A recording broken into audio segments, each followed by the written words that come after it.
Kung Fu is a traditional Chinese martial art that has been practiced for centuries. It is not only a form of self-defense, but also a way of life that promotes physical and mental well-being. The practice of Kung Fu requires a great deal of concentration and focus, as it involves precise and coordinated movements. Through the repetition and refinement of these movements, practitioners are able to improve their concentration and mental clarity.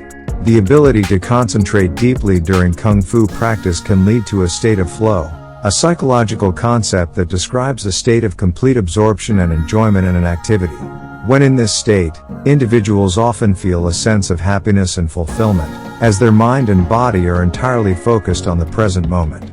This can lead to a sense of accomplishment and satisfaction, as well as an overall improvement in mental and emotional well-being. In addition to the mental benefits, Kung Fu also offers a range of physical benefits, including improved strength, flexibility, and balance.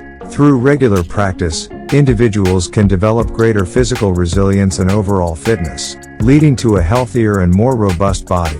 In conclusion, the practice of Kung Fu offers numerous benefits, both mental and physical. By honing one's concentration and achieving a state of flow, practitioners can experience increased happiness and fulfillment in their lives. Through the continuous refinement of their physical abilities, they can also enjoy improved overall health and well-being.